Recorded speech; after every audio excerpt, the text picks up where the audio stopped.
네이버, 카카오 중에 선택하는 것도 어려웠지만 매수, 매도 계획 세우는 게 진짜 어려웠습니다. 하지만 지난번 2차 전지 때보다 훨씬 고도화됐으니까 한번 보시죠. 정부에서 뉴딜로 인터넷 산업을 밀어주고 있는데요. 그 산업도 좋아 보이니 관련주를 살 거고, 지난번과 마찬가지로 대장주 중에 고를 겁니다. 모두 아시는 네이버와 카카오죠. 역시 스스로 질문을 던져보고 답을 하면서 무엇을 언제 사고 팔지 결정할 겁니다. 첫 번째 공통 질문, 산업 전망이 좋은가? 저의 대답은 좋다. 왜냐하면 K 뉴딜 산업 중에 하나다. 사실 여기서 말 다 한 건데, 게다가 네이버와 카카오는 플랫폼 기업으로서 광고, 이커머스, 페이, 금융, 컨텐츠 등 무궁무진하게 확장할 수 있는 기회 또한 있죠. 그래서 저는 좋다고 보고요. 그럼 두 번째 질문, 산업 내에서 회사의 아이템들은 좋은가? 저는 둘 다 좋다고 생각해요. 왜냐하면 이 두 회사가 어떤 분야에 진출해 있는지, 매출 비중과 성장률은 어떤지 조사해 봤거든요. 먼저 네이버, 포털로서의 매출이 절반 정도고요. 5%의 성장이 예상이 됩니다. 그리고 그 뒤를 잇는 게 커머스, 쇼핑과 핀테크, 결제 사업이죠. 각각 38%, 66% 성장이네요. 특히 핀테크의 성장률이 가장 높습니다. 그리고 컨텐츠와 클라우드도 각각 40%의 성장률을 보이고 있고요. 전반적으로 모든 분야에서 성장하고 있습니다. 그러면 카카오를 볼게요. 카카오는 컨텐츠의 매출 비중이 50%고 23%의 성장이 예상이 됩니다. 그리고 톡비즈, 카카오톡과 카카오톡 내의 쇼핑 등 커머스가 포함된 사업인데요. 이게 65%나 성장할 것으로 보입니다. 그리고 카카오페이와 카카오택시, 카카오 대리운전 같은 모빌리티가 108%의 성장으로 가장 급격하게 성장하고 있습니다. 포털은 아무래도 네이버에 밀리는지 마이너스 9% 역성장이네요. 이 내용들을 보면 저의 실생활의 많은 부분들에 네이버나 카카오가 들어와 있고 앞으로 더 영역을 넓혀갈 것 같아서 전 좋아 보이고요. 우리 생활과 밀접한 기업이기 때문에 어떤 회사의 아이템이 더 좋아 보이는지 각자 판단해 볼 수도 있을 것 같아요. 지난번에 2차 전지는 정보도 부족하고 전문 지식이 필요해서 판단하기가 어려웠지만요. 저는 개인적으로 쇼핑을 거의 안 하고 웹툰도 안 봅니다. 그래서 네이버보다는 카카오를 훨씬 많이 쓰는 것 같아요.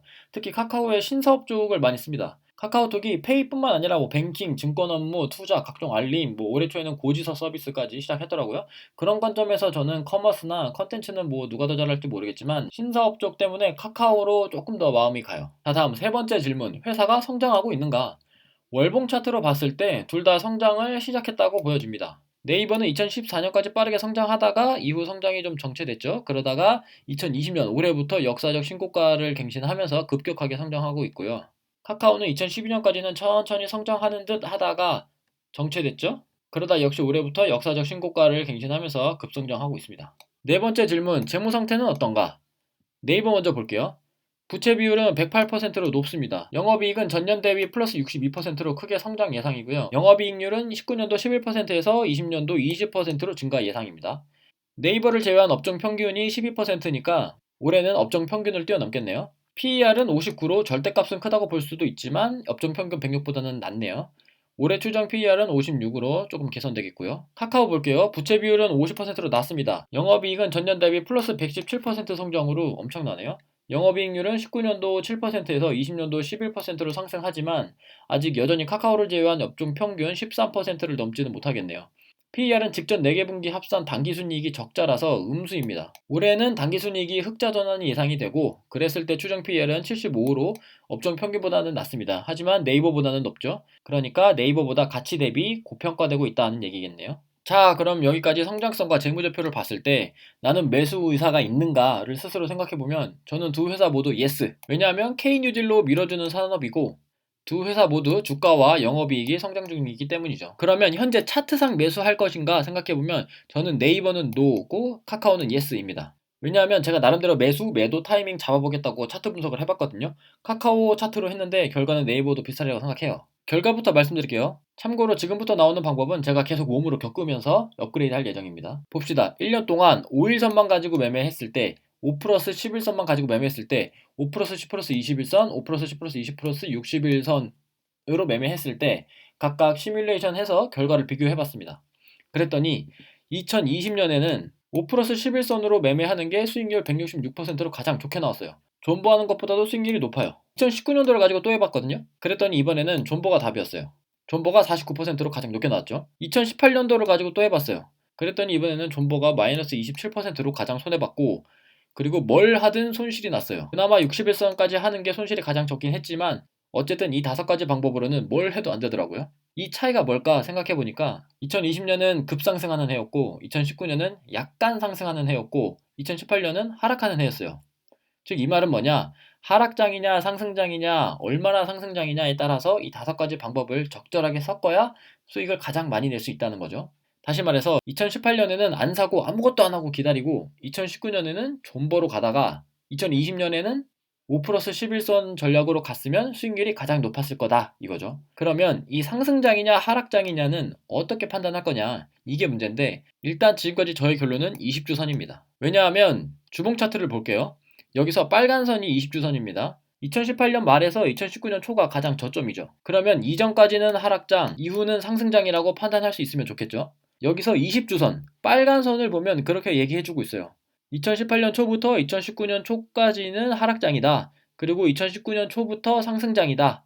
라고 알려주고 있어요. 그리고 그 기울기를 보면 완만한지 급한지 알 수 있고요. 근데 만약 이거를 20주선보다 짧은 선으로 보면 2018년 중반쯤 잠깐의 상승장이 있는 것으로 판단하게 돼요. 이때 짧은 공간이지만 수익 낼 수 있으면 매매하면 되는데 저는 자신이 없거든요. 그래서 이건 나랑 맞지 않다. 그리고 20주선보다 긴 주기로 봐도 2018년 중간에 상승장이라고 판단하게 되거나 상승장을 조금 늦게 알게 되죠. 그래서 저는 20주선이 나랑 가장 잘 맞는다라고 생각을 했어요. 즉 정리하면 1단계 20주선을 기준으로 상승장이냐 하락장이냐 판단을 하고, 2단계 그 결과에 따라 매매 방법을 선택한다. 그랬을 때 네이버의 차트는 최근 20주선이 하락세로 보여요. 즉 하락장이라고 보고 이때는 안 사고 아무것도 안 하는 게 이득이었죠. 그래서 당분간은 안 사야겠다는 결론이 된 겁니다. 카카오의 차트는 아주 미세하게 상승세라고 보여지거든요. 그러면 시뮬레이션 결과에 따라 2019년이랑 비슷한 거니까 사도 괜찮고 당분간은 존버 전략으로 가는 게 좋다는 결론에 도달했습니다. 그러다 2018년 같은 하락장으로 바뀌면 매도하고 아무것도 안 할 거고요. 2020년 같은 급상승장으로 바뀌면 5 플러스 11선 전략을 쓸 겁니다. 5 플러스 11선 전략이 뭐냐? 간단히 설명하면 먼저 매수 전략, 여기서는 5일선이 빨간색, 11선이 파란색입니다. 참 네이버 차트에서 이평선 색깔을 노란색으로 바꾸는 방법이 있으면 누가 댓글로 좀 알려주세요. 기능이 없는 건지 제가 못 찾는 건지 모르겠지만 엄청 불편하네요. 아무튼 5일선 빨간 선이 11선 파란 선을 뚫고 올라가는데 11선이 하락세면 안 산다. 근데 5일선 빨간 선이 11선 파란 선을 뚫고 올라가는데 11선도 상승세여야 산다. 다음 매도 전략, 5일선 빨간 선이 11선 파란 선을 뚫고 내려가는데 11선이 상승세면 안 판다. 5일선 빨간 선이 11선 파란 선을 뚫고 내려가는데 11선도 하락세여야 판다. 이런 겁니다. 자, 그럼 다시 메인 질문표로 돌아와서 남은 항목만 빠르게 짚어보죠. 7번 질문, 매수했을 때 리스크와 그 리스크를 어떻게 관리할 거냐. 이미 주가가 많이 올랐잖아요. 이게 성장 예상치를 이미 다 반영해버린 거라면 더 이상 주가가 오르지 않겠죠. 그러면 손절 계획이 필요한데요. 손절 계획은 이미 세웠죠? 지금은 존버 전략 중이니까 존버하다가 20주선 기준으로 하락장으로 바뀌면 손절하고 나온다. 8번 질문, 예상 투자 기간은? 산업이나 기업의 성장이 둔화될 때까지가 되겠죠. 얼마나 될지는 모르겠지만요. 그럼 성장 둔화는 어떻게 알 수 있냐? 사실 명확한 정답은 알 수 없을 것 같아요.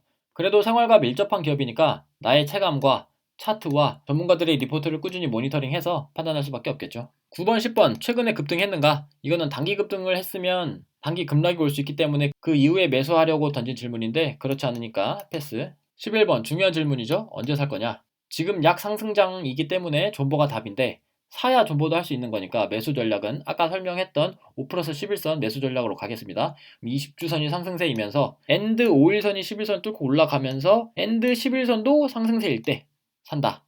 근데 그게 지금도 그렇더라고요. 그래서 21년 첫 개장일에 바로 사야겠어요. 12번 또 중요한 매도 계획이죠. 하지만 이미 했었죠. 존버 전략이니 안 판다.